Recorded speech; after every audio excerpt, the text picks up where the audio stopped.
বর্তমানে সোশ্যাল মিডিয়ার দৌলতে এমন একটা সিচুয়েশন তৈরি হয়েছে যেখানে যে কেউ যখন খুশি যে কোনো জায়গায় এসে একখানা আলটপকা মন্তব্য করে চলে যেতে পারে। মনে করে দেখুন, আমরা যখন ছোট ছিলাম, যখন খেলতাম মাঠে গিয়ে, তখন আমাদের থেকে তুলনামূলকভাবে শক্তিশালী বা আমাদের থেকে হাইটে বহরে বড় কোনো একজন, যে সাধারণত মারটার খেত না, বরং উল্টে সবাইকে মারতো, চাটি মারতো বা বুলি করতো, সেই ছেলেটি যখন কোনো একটি অজ্ঞাত কারণে সবার থেকে বকা খাচ্ছে কিংবা সবাই মিলে তাকে মারছে, ওই মাঠে দাঁড়িয়ে থাকা সব থেকে দুর্বল ছেলেটিও গিয়ে তার মাথায় একখানা চাটি মেরে চলে যেত।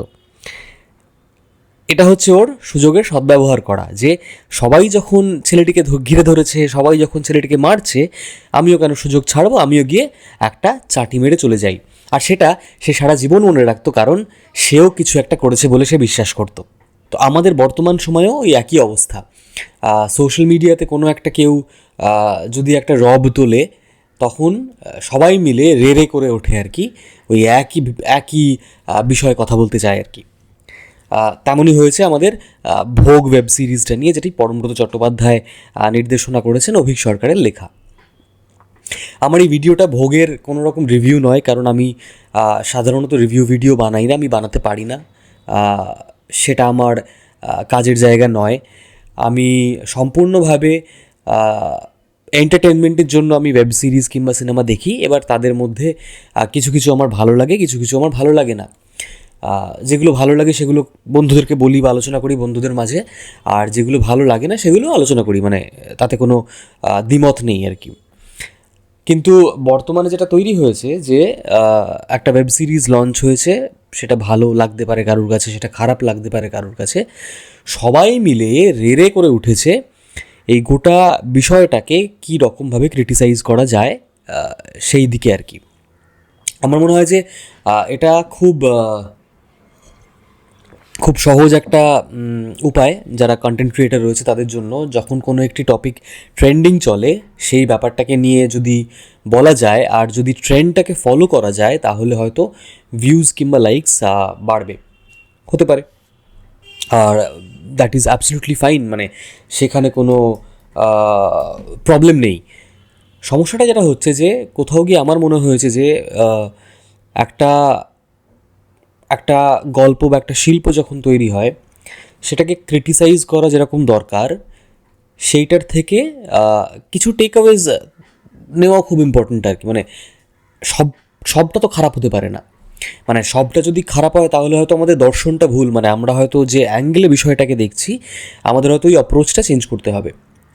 আবারও বলছি, এই ভিডিওটি আমার ভোগের রিভিউ নয়।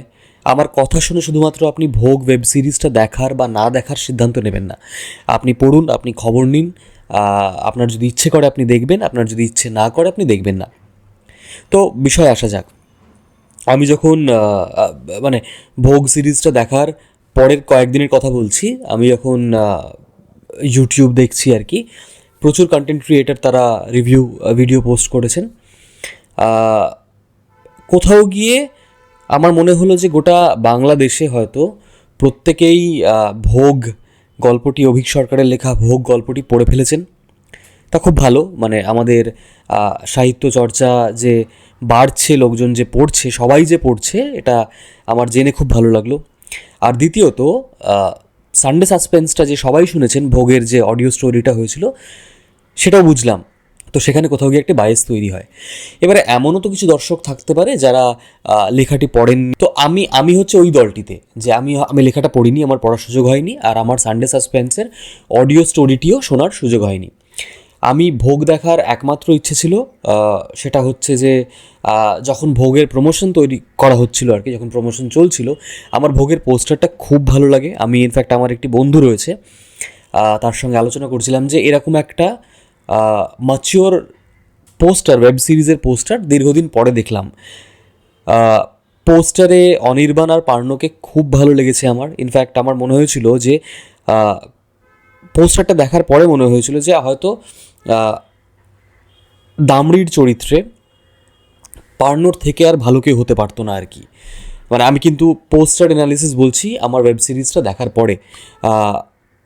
যখন যখন প্রমোশন চলছে আর কি, প্রমোশনে মোটামুটিভাবে বুঝতে পারছি যে গল্পটা কী নিয়ে হতে পারে। আমি আবারও বলছি, আমি অভিক সরকারের লেখাটি পড়িনি, আর আমি সানডে সাসপেন্সের অডিও স্টোরিটিও শুনিনি। তো আমার পুরো জ্ঞানটাই ভোগের ব্যাপারে। সেটা হচ্ছে যে যখনই প্রমোশন ভিডিওগুলো তৈরি করা হচ্ছে, কখনো মীরের সঙ্গে তৈরি করা হচ্ছে, বা কখনো অন্য কোনো আর্টিস্টের সঙ্গে তৈরি করা হচ্ছে, বা যখন পোস্টারগুলো বার করা হচ্ছে, তো একটা তো আইডিয়া তৈরি হয় যে সিরিজটা বা গল্পটা কী নিয়ে হতে পারে। তো তখন আমার মনে হয়েছিল যে Parno is the right fit for this character maybe. তো যাই হোক, আমার ভোগ না পড়ে না শুনে দেখার একমাত্র কারণ ছিল যে আমি পরমব্রতর নির্দেশনা দেখতে চেয়েছিলাম। আমার পোস্টারটা ভালো লেগেছিল। হইচই খুব একটা খারাপ কন্টেন্ট প্রডিউস করে না, আর আমার বাংলা কন্টেন্ট দেখতে ভালো লাগে। তো শুধুমাত্র এই সহজ কারণগুলোর জন্য আমি ভোগ দেখা স্টার্ট করি।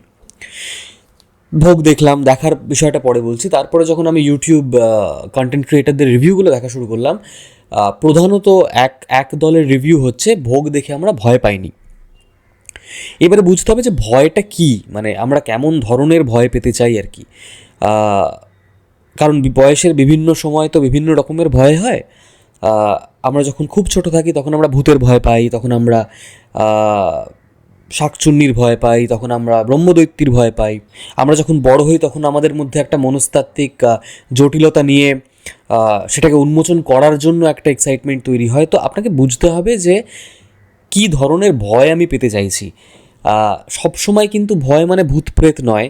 প্রথমত, ভয়ে মানে একটা সাইকোলজিক্যাল হররও বটে আর কি।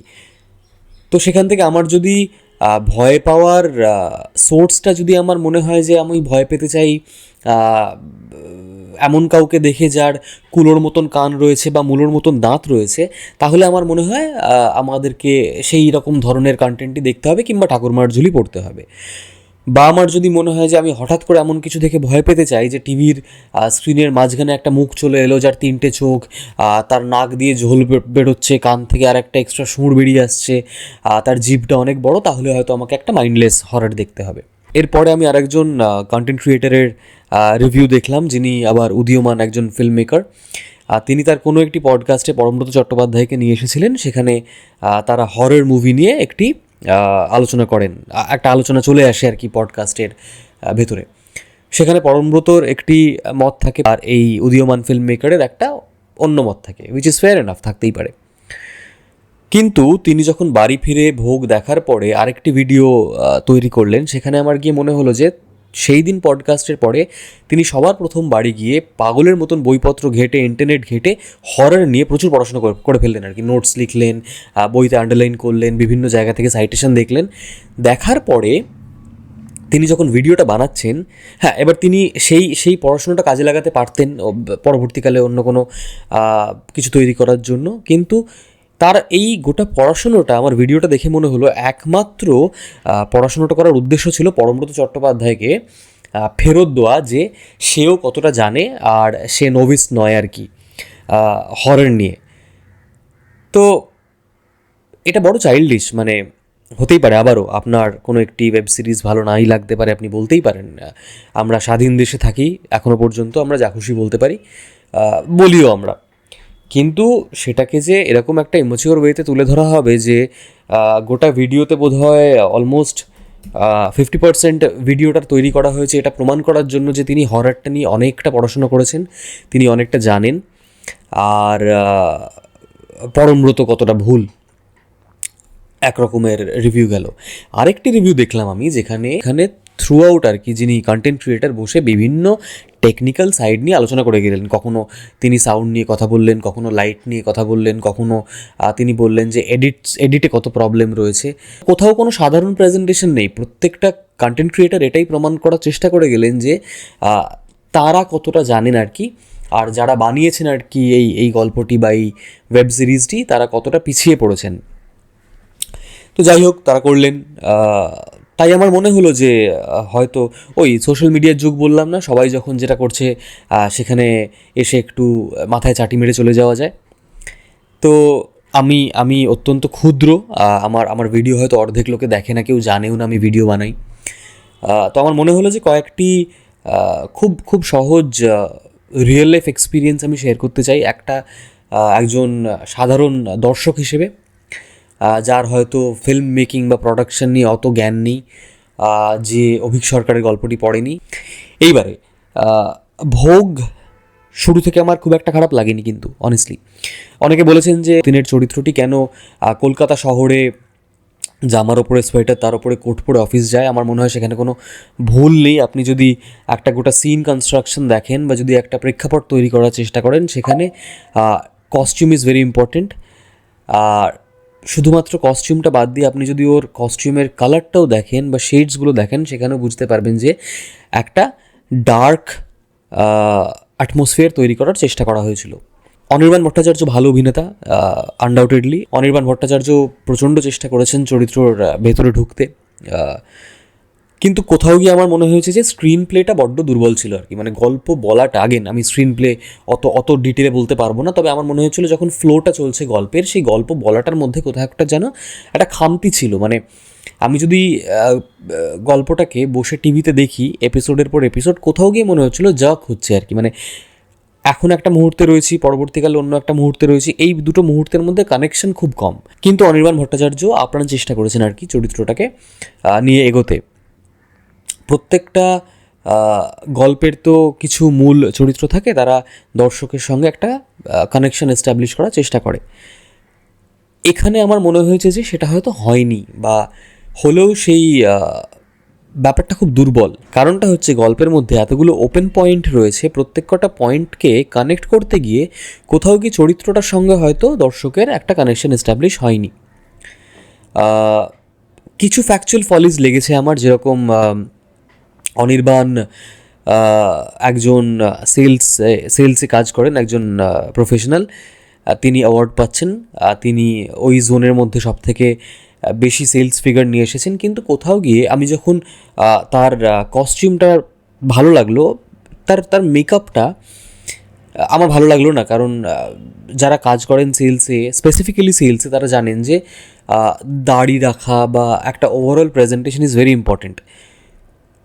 হয়তো যারা ব্যাক এন্ডে কাজ করেন, যারা কোড টেকনোলজিতে কাজ করেন, তাদের জন্য অতটাও ইম্পর্টেন্ট নয়, কিন্তু ফ্রন্ট এন্ড যারা করেন আর কি, যারা সেলসে আছেন, মার্কেটিংয়ে আছেন, তাদের জন্য ওই একগাল দাড়ি নিয়ে বিষয়টাকে এগিয়ে নিয়ে যাওয়া একটু মুশকিল। তো সেটা আমার মনে হয়েছে জমেনি ব্যাপারটা, 1 নম্বর।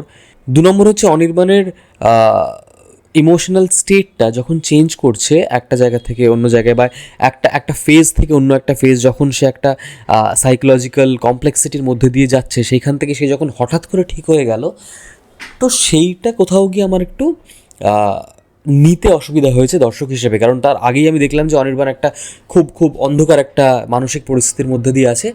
পরক্ষণেই দেখলাম যে অনির্বাণ হঠাৎ করে ঠিক হয়ে গেল, সে আবার অফিস যেতে চাইছে, অফিস জয়েন করতে চাইছে, কোনো প্রবলেম নেই, হঠাৎ করে ঠিক হয়ে গেল সব কিছু। এটা একটা। তৃতীয়ত আমার যেটা মনে হয়েছে যে পুষ্পদির যে ডায়েরি বা মিসিং ডায়েরি উইথড্রয়ালের ব্যাপারটা, সেটা খুব দুর্বল, কারণ ওরকমভাবে হয় না। পরমব্রত চট্টোপাধ্যায় অ্যাটলিস্ট বহু কাজ করেন, তিনি ক্রাইম থ্রিলারও করেছেন। তো সেইখান থেকে এই ফ্যাকচুয়াল ফলিগুলো খুব একটা এক্সপেক্টেড ছিল না। 4 নম্বর হচ্ছে যেটা সব থেকে ইম্পর্ট্যান্ট, আমি ভোগ সিরিজটার সব থেকে দুর্বলতম আমার মুহূর্ত যেটা মনে হয়েছিল, সেটা হচ্ছে যে একটা মূর্তি, যেটা যখন দেখানো হচ্ছে শুরুতে, তাকে সেটা বেশ ভারী, তাকে তৈরি করা হয়েছে একটা কিউরিও শপে, সেটা রাখা রয়েছে, অনির্বাণ ভট্টাচার্য বেশ কষ্ট করে সেটাকে নিয়ে আসছেন। লাস্ট সিনে যখন সেটাকে ভাসিয়ে দেওয়া হচ্ছে, ওই রকম একটা মূর্তি কী করে ভেসে চলে যেতে পারে আর কি। তো সেটা একটু অদ্ভুত লেগেছে আমার। এপিসোড 1 থেকে এপিসোড 5 অবধি কিন্তু আমি বলবো আমার যে খুব খারাপ লেগেছে তা কিন্তু নয়। আমার এবার অনেকেই ঝাঁপিয়ে পড়বেন আমার জ্ঞান নিয়ে, আমার টেস্ট নিয়ে মন্তব্য করতেই পারেন, আমার কিছু এসে যায় না তাতে, কারণ আমার দেখে খুব একটা খারাপ লাগেনি। শেষ এপিসোডটায় এসে আমার মনে হয়েছে ব্যাপারটা ছড়িয়ে গেছে। পার্ণমিত্র ট্রান্সফরমেশনটা হঠাৎ করে হলো। মানে পার্ণমিত্র যখন পার্ণমিত্র, আর পার্ণমিত্র যখন একজন অশরীরী বা যখন কোনো একটি চরিত্র নিয়েছেন, সেই ব্যাপারটা হলো না। মানে পার্ণকে কিন্তু ইউজ করা যেতে পারতো। আর আবারও বলছি, পার্ণ কিন্তু এই রোলটার জন্য অ্যাবসলিউটলি রাইট কাস্টিং, পার্ণর থেকে ভালো আর কেউ করতে পারতো না, কিন্তু পার্ণকে যথাযথভাবে ইউটিলাইজ করা হলো না। গল্পটাকে খুব তাড়াতাড়ি শেষ করে দেওয়া হলো। হঠাৎ করে মানে এপিসোড 1 থেকে এপিসোড 5 অবধি একটা ফ্লোতে চলছিল, তারপরে যেন মনে হলো যে 6 নম্বর এপিসোডে ব্যাপারটাকে র্যাপ আপ করতে হবে, তাড়াতাড়ি ওপেন পয়েন্টসগুলোকে ক্লোজ করে দেওয়া হলো, দিয়ে গল্পটাকে শেষ করে দেওয়া হলো। শেষটা কিন্তু জমেনি। সুভাষিস বাবুর চরিত্রটির থেকে আমার এক্সপেকটেশন আরেকটু বেশি ছিল, ওনাকে আরেকটু ইউটিলাইজ করা যেতে পারত। রজতাভ দত্ত কিন্তু দুর্দান্ত অভিনয় করেছেন, তিনি দেখিয়ে দিয়েছেন যে শুধুমাত্র হাস্য কৌতুক বা মাইন্ডলেস হিউমার নয়, তিনি খুব সিরিয়াস রোলও করতে পারেন আর কি। কাস্টিং নিয়ে কিন্তু আমার অ্যাজ সাচ কোনো প্রবলেম নেই, যাদেরকে নেওয়া হয়েছে তারা খুব অ্যাপ্ট চরিত্রগুলোর জন্য, কিন্তু ওই গল্পটা গুছিয়ে বলা যায়নি। এবারে সবশেষে যদি আমি পরমব্রত চট্টোপাধ্যায়ের কথা বলি একজন ডিরেক্টর হিসেবে, আমার পরমব্রতকে বিটুইন পরমব্রত আর director and Parambrata an actor, Parambrata as an actor is much mature. পরমব্রতর দৃষ্টিভঙ্গিটা অনেকটা খোলা, পরমব্রত খুব ডিপ ভাবতে পারে, পরমব্রতর যে পরমব্রতর ওপিনিয়নগুলো খুব ক্লিয়ার। পরমব্রত জানে যে ও অভিনয়ের মাধ্যমে কি বলতে চাইছে, ওই চরিত্রটির মাধ্যমে কি বলতে চাইছে।